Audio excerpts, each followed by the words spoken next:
Hi, I'm May, and this is my son, Max. Hello. And we're gonna make Yo-Yo Max's cheesecake where she used strawberry jello and strawberry hearts, but instead we're going to do a raspberry berry version, and we're gonna do a half recipe. Max is going to do all the cooking. Okay. And it's funny because her song is, let's see what's cooking, let's get the facts, let's see what's cooking, it's time for Yo-Yo Max. And how old are you? 12. Everything fits so perfectly. It was meant to be. It was meant to be. Okay, now let's get cooking. We're gonna start by lining our, I think this is about 8 by 8 inch very used glass pan with some plastic wrap. Now Max is going to make the crust, so we are going to do in this half recipe 1/2 cup and 1/8 of a cup of this graham flour, and to it we're going to add 1/8 of a cup melted butter and 1/8 of a cup sugar. And you have to melt the butter in the microwave to add to the final mix. That smells good. Max is pressing it in there. Now we have our 1/2 cup of boiling hot water, and to it we're adding a 1/2 pack of gelatin that Max had a hard time finding.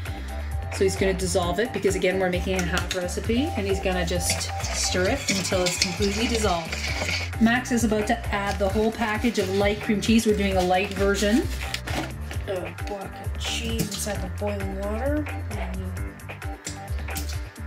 Well, we should just let it melt, I think, to room temperature because we just took it out of the fridge for a couple of minutes and come back to it.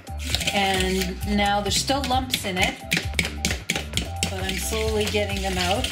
And to that, we're gonna add 1/3 of a cup of sugar because she used 2/3. And again, we're doing a half recipe, which I've now said 10 times.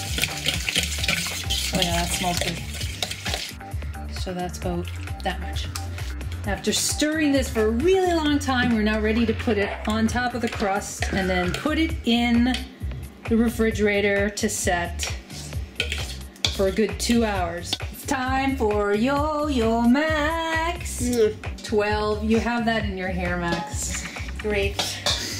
Perfect size for everybody. Now I'm putting blackberries and raspberries alternating on the cream cheese mixture.